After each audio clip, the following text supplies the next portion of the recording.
소망을 하나님께 두라라는 제목으로 하나님 말씀 증거하도록 하겠습니다. 우리가 시간이 가면서 성숙해져야 되지 않습니까? 교회도 그렇고 개인도 그렇고. 그럼 성숙의 지표를 뭐로 삼죠? 먼저 유산이 있어야 됩니다. 물려줄 유산이 있어야 되고, 유산이 있어야 되죠. 풍성한 거. 그게 성숙이죠. 그리고 물려받을 사람이 있어야 된다는 것입니다. 이 두 가지 중에 하나가 없다 그러면 이게 문제가 되겠죠. 유산만 많으면 뭐 할 거예요? 그 단명하는 제국 뭐 그런 거 비슷한 거죠. 그냥 끝나버리잖아요. 또 받아야 될, 물려받아야 될 사람이 있어야 된다는 것입니다. 그러니까 믿음의 유산을 키워야 되고, 믿음의 유산을 받을 수 있는 사람을 키워야 되고, 그러니까 우리의 믿음의 내용들을 크게 성장시켜야 되고, 또 하나는 그것을 물려받을 수 있는 사람을 키워야 된다. 이게 성숙됨의 지표라는 것입니다. 그런 의미에서 사도 바울은 성숙된 사람이었습니다. 먼저 물려줄 유산이 있잖아요. 믿음의 유산. 오늘 전체 이게 복음이라 그러지 않습니까? 말씀 물려줄 것이 있었습니다. 그리고 물려받을 사람이 있었습니다. 그게 디모데죠. 우리도 바울과 같이 이런 성숙된 모습까지 나아갈 수 있는 교회와 우리 성도되는 축복이 임하기를 바랍니다. 그 유산을 물려받을 사람에 대해서 이렇게 얘기합니다. 너 하나님의 사람아. 11절 그렇게 나오잖아요. 어떤 분은 이걸 이렇게 주석했더라고요. 이 한 구절에 모든 메시지가 다 농축되어 있다고. 너 하나님의 사람아. 그러니까 물려줄 유산이 있다는 얘기고, 물려받을 사람이 있다는 얘기고, 또 그걸 하고 있다는 사명을 감당하고 있다는 거 아니냐. 그래서 6장 11절이 나오는 너 하나님의 사람아 이 구절 안에 디모데전서에 있는 모든 주제와 모든 핵심이 다 농축되어 있다 이렇게 말하는 걸 들어봤습니다. 저는 틀리지 않다고 생각을 합니다.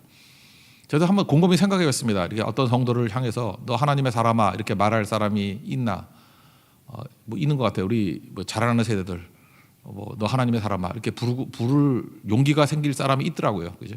더 많이 세워져야 되겠죠. 너 하나님의 사람아.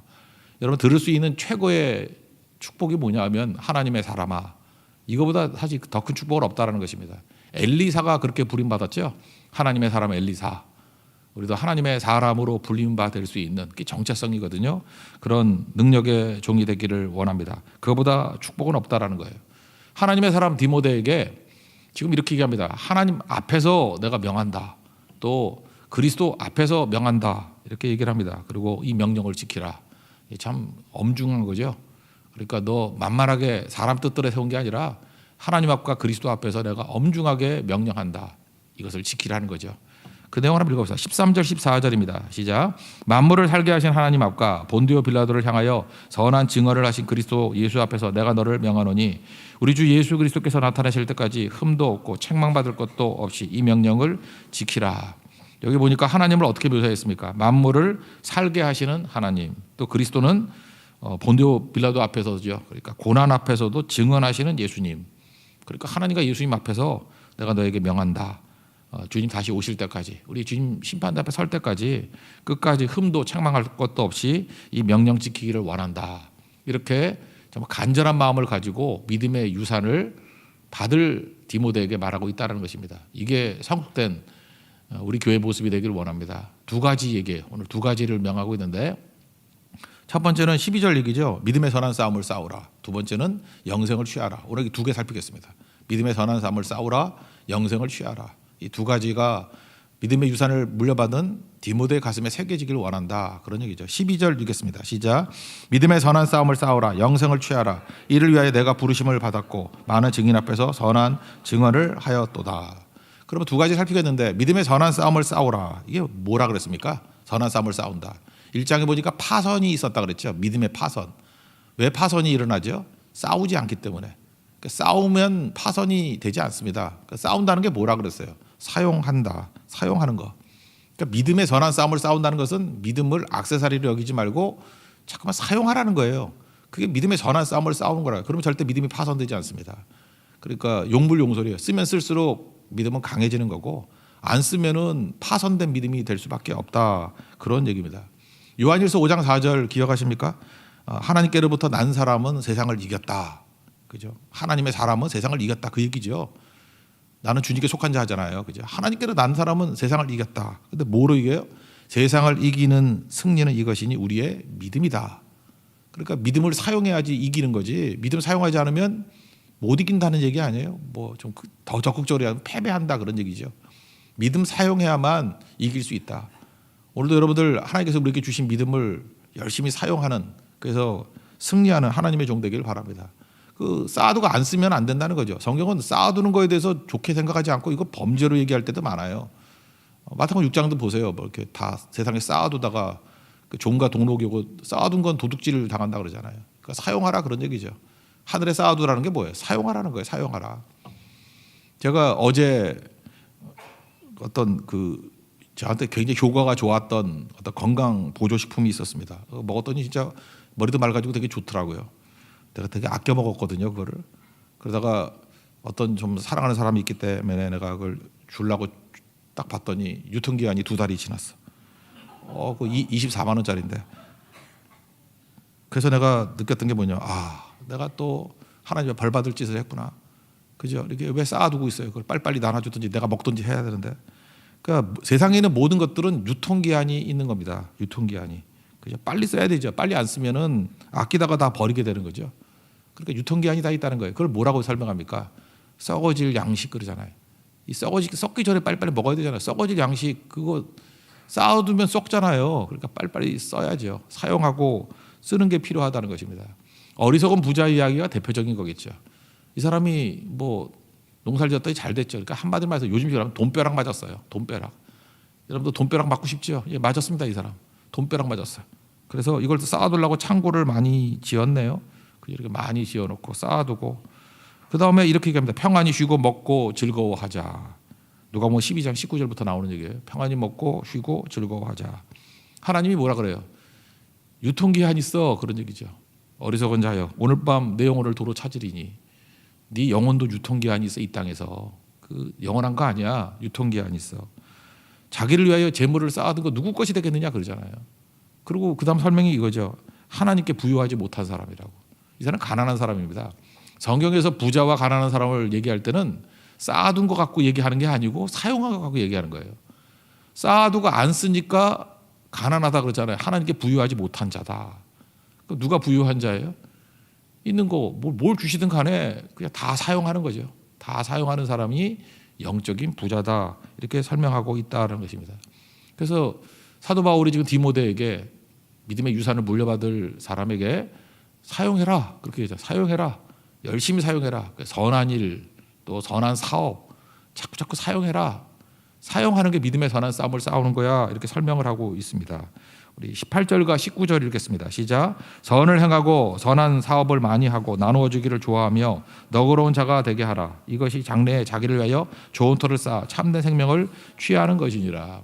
이스라엘 백성들은요 하나님께서로부터 하나님을 이렇게 명령하시고 난 다음에 성경대로 순종하는 사람들은 훈련을 하거든요. 이게 경건의 훈련, 경건의 연습이거든.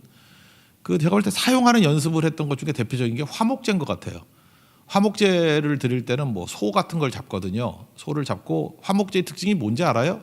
그 다음날 아침이 되기 전까지 다 먹어야 돼요. 그러면 우리 집에 소 한 마리 뭐 좀 큰 거라고 합니다. 한 800kg짜리 소 한 마리를 줬어요. 우리 여자애들이기 때문에 먹지도 않아요. 맨날 우리 뭘 하든 맨날 남아. 집이 반은 내가 먹는 것 같아. 다 남아요. 근데 소 한 마리를 내 식구가 어떻게 먹어요 그거를.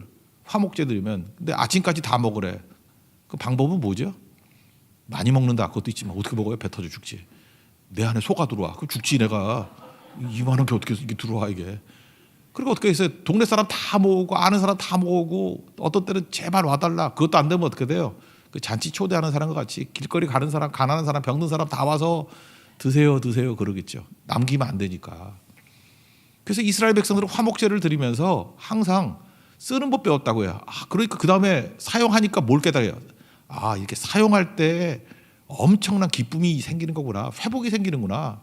많은 사람이 기쁘다 그러고 감사하다 그러고 좋다 그러고 화해가 이루어지고 그게 화목제라고요. 그래서 유통기한을 딱 주는 거예요. 그날 다 먹어야 돼 그런 거예요. 절대 남기면 안 되고. 저는 교회도 좀 그랬으면 좋겠어요. 연말 딱 되면은 그의 것들 다 써버리고, 그죠? 그게 사실 쉽지는 않은데 이제 그렇게 해가지고 그 유통기한을 딱 둬버리면은 얼마나 찾아다니겠습니까? 어떻게 헌금을 써야 되고, 어떻게 누구를 도와야 되고, 그 쓰는 법을 배우는 거예요. 그거 아니면 우리는요 쓰는 법을 못 배웠어요. 그래서 그냥 은행에다가 쌓아두고 뭐 투자해놓고 그냥 잊어버리고 이런 것만 생각한다고. 그럴 때 어리석은 부자 되는 거라고. 유통기한 있는데 오늘 밤 너 데려가는데 그 누가 쓰겠니? 이런 거죠. 그 나중에 그거에 심판이 있다 그러잖아요. 그러니까 믿음의 선한 싸움을 싸운다는 것은 뭐냐? 사용하라는 거예요. 사용. 믿음도 사용하고 물질도 사용하고 다 사용해라. 사마리아 사람도 그런 거예요. 선한 사마리아 사람. 이 사람 보니까 여기 보니까 선을 행하고 나누어 주기를 좋아하고 너그러운 자가 되라 그랬잖아요. 진짜 그런 사람 아니에요? 강도 만난 사람을 만났습니다. 그랬더니 뭐 쌈해주고 도와주잖아요. 그리고 뭐 주막에 갔다며 그리고 뭐라 그래 떠나올 때 비용이 더 들거든 내가 돌아올 때 갚아주겠습니다. 누가복음 10장 34절 35절에 그러잖아요. 자비를 베푸잖아요. 이렇게. 그러니까 너그러운 사람도 있잖아요. 누가 이웃이냐 그러잖아요. 예수님이 누가 이웃이냐 이런 사람 되라는 거예요. 다 쓰지 않느냐. 당시 이렇게 부로 따질 때 유대인들이 뭐 더 부자였을 가능성이 클걸. 그죠? 이렇게 전체적으로 볼 때 경제적으로 사마리아 사람은 차별받았으니까. 그죠? 이 사람이 진정으로 부유한 사람이 아니냐. 선한 사업을 하고 또 너그럽게 행하지 않느냐. 이게 되게 중요한 거죠. 제가 금주간에도 기쁜 일이 있었어요. 뭐 성도들이 이렇게 말씀을 듣다가 그 일본 선교에 대한 게 꿈이 생겼는가 봐요. 그래서 어떤 성도들이 일본 선교를 좀 이렇게 헌금하고 싶다고 그래서 그 미토 교회 그때 목사님 오셔서 설교하셨죠. 예, 그 미토 팀이라고 하나 만들었어요. 그래서 이제 정기적으로 이제 헌금도 하려고 그랬는데 이제 제가 작정을 하랬어요.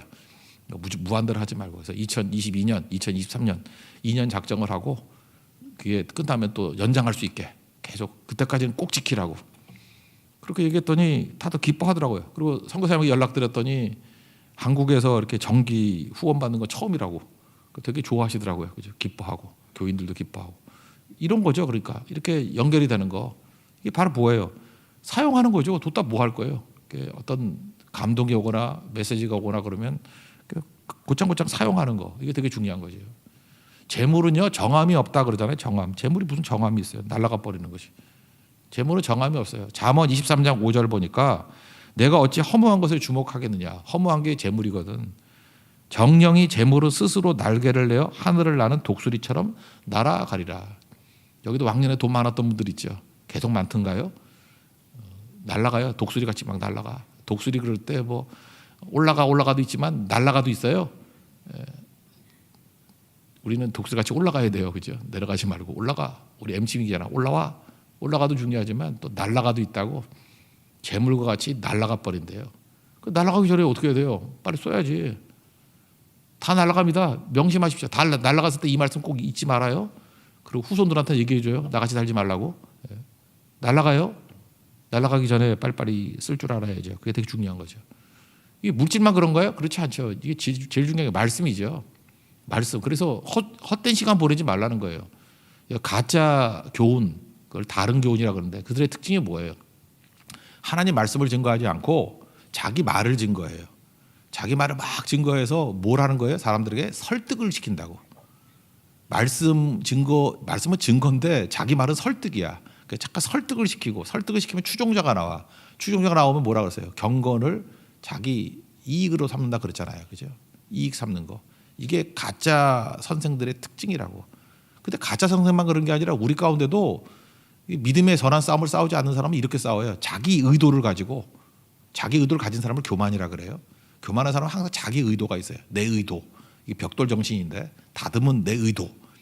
내 의도를 말씀으로 싹 포장을 해. 하나님의 뜻으로 포장을 해. 그래서 설득을 해요. 그러니까 바보들은 또 분별력이 없는 사람은 따라간다고 그거를. 추종자가 생겨. 결국 보면은 자기 이득 챙기는 거예요. 이게 악한 자죠. 그러니까 이런 짓들 하지 말고 그러니까 그런 사람들과 싸워서 변론하거나 논쟁 이런 거 하지 말고 하나님 말씀 갖고 싸워라죠. 말씀 증거하는 거. 우리는 그래서 싸울 시간이 없어요. 별로. 뭐 그렇게 논쟁하고 그럴 시간이 없다고. 그러니까 하나님 말씀을 열심히 증거하는 종들이 되기를 원한다. 그게 믿음의 선한 싸움이다. 이렇게 말하고 있습니다. 20절과 21절 읽겠습니다. 시작. 디모데야 망령되고 헛된 말과 거짓된 지식의 반론을 피함으로 내게 부탁한 것을 지키라. 이것을 따르는 사람들이 있어 믿음에서 벗어났느니라. 은혜가 너희와 함께 있을지어다. 그러니까 믿음의 선한 싸움을 싸우라는 요약하면 사용하라예요.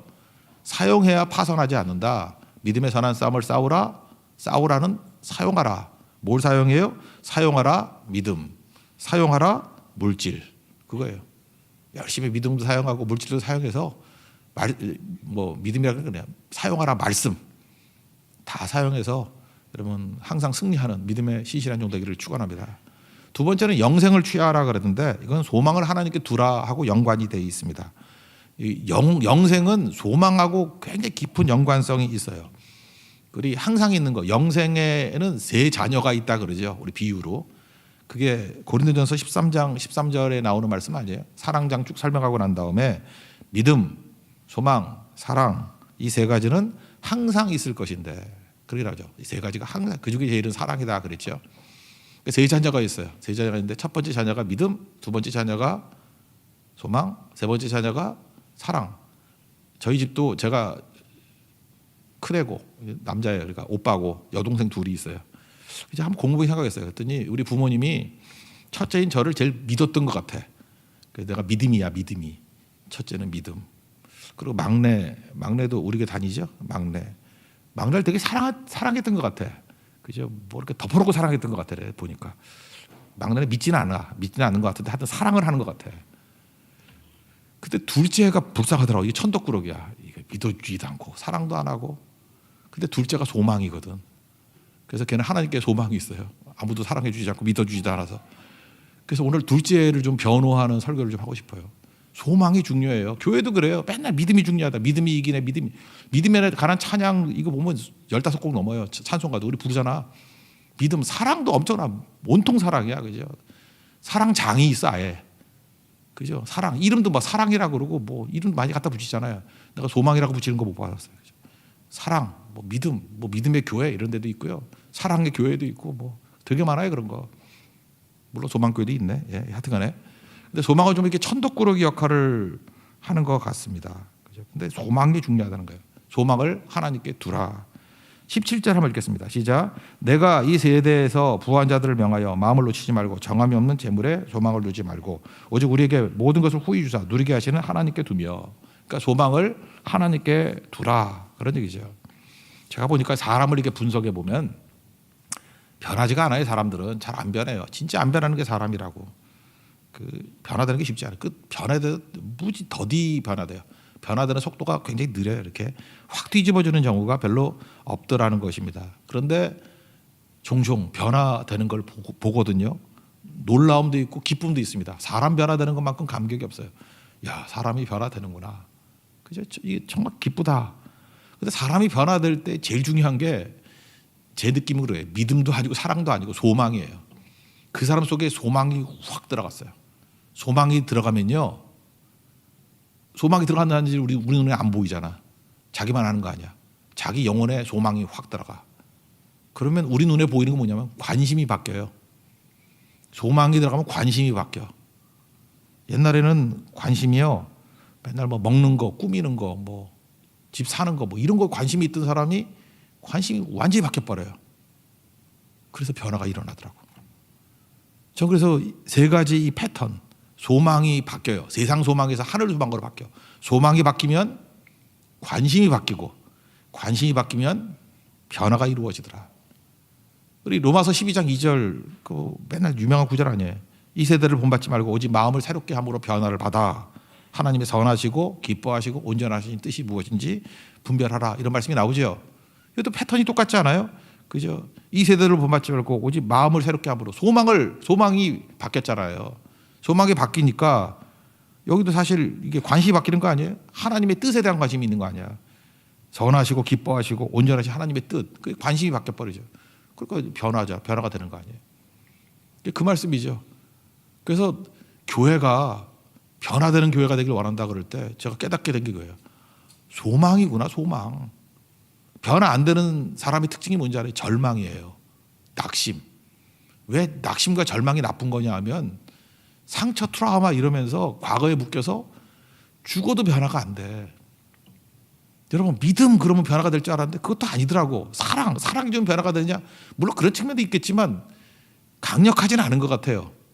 여러분 그 사람을 변화시킬 수 있는 가장 강력한 그 드라이빙 포스는 뭐냐 하면 소망이에요. 소망. 어떤 사람 가운데 소망이 확 생겨버리면 막 변화가 돼요. 근데 소망 없으면요 그냥 이렇게 투덜투덜하고 뭐 그렇게 버티는 거지 변화가 이루어지지 않더라고요. 오늘 하나님의 소망이 임하기를 원합니다. 소망이 임하면 변화가 나요. 소망이 관심이 바뀌어요. 내 소망이 있는지 없는지는 관심이 바뀌는 거예요. 하늘 소망이 생기면 관심이 바뀌고 그 다음에 변화가 나타나게 된다는 것입니다. 저는 소망을 이렇게 정의하고 싶어요. 소망을 갖다가 우리 그냥 신학적으로 좀 개혁 신학적으로 표현한다 그러면 미래가 현재에 들어온 거예요. 그게 소망 아니에요. 미래가 현재에 들어와서 현재를 미래로 이끌고 가는 거예요. 그게 소망이라고. 그러니까 소망은 힘이죠. 우리는 미래라고 설명하는데 이걸 신학에서 뭐라 그래요? 약속이죠. 약속이 아브라함 같은 약속이 현실에 들어온 거예요. 현실에 들어와 가지고 현실에 나를 이끌고 어디로 가요? 미래를 향해서 막 끌고 가는 힘이에요. 창세기에서 배웠잖아요. 약속. 그러니까 죽어도 나는 어디에 막벨라굴에 묻으라 그러고, 난 죽어도 해골이라도 들고 가라 그러고, 미래가 현실에 들어와서 현실을 바꾸잖아요. 이렇게 끌고 가잖아요. 미래를 향해서. 그 미래를 약속으로만 바꾸면 돼요.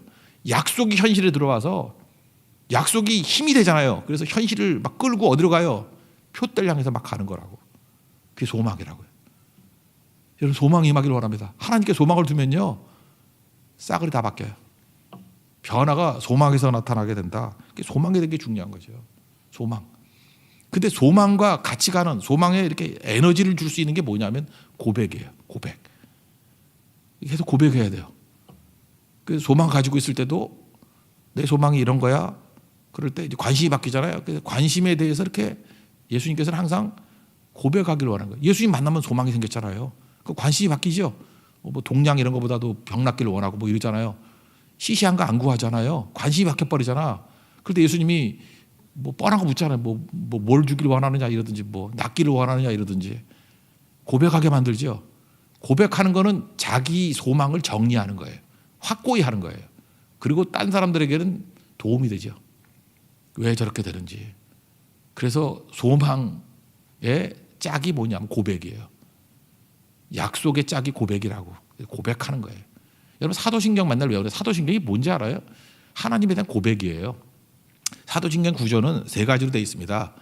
하나님이 이런 분이네요 라고 고백하는 거고, 예수님이 이런 분이네요 라고 고백하는 거고, 성령님이 이런 분이네요 라고 고백하고, 정말 대단한 분이에요. 이게 신앙 고백이에요.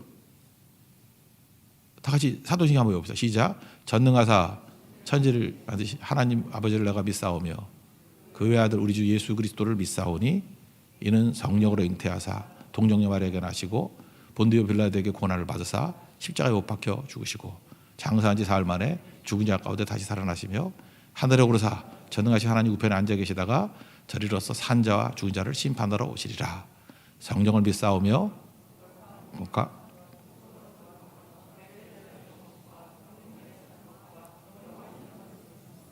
그거죠. 잘 보세요. 다 뭐예요? 하나님, 예수님, 성령님을 고백하는 거예요. 대단한 거죠. 이런 고백을 하면 어떤 힘이 생기죠? 소망이 확고해져요. 하나님이 이런 분인데, 그죠? 천지를 만드신 분인데 내가 뭘 흔들려?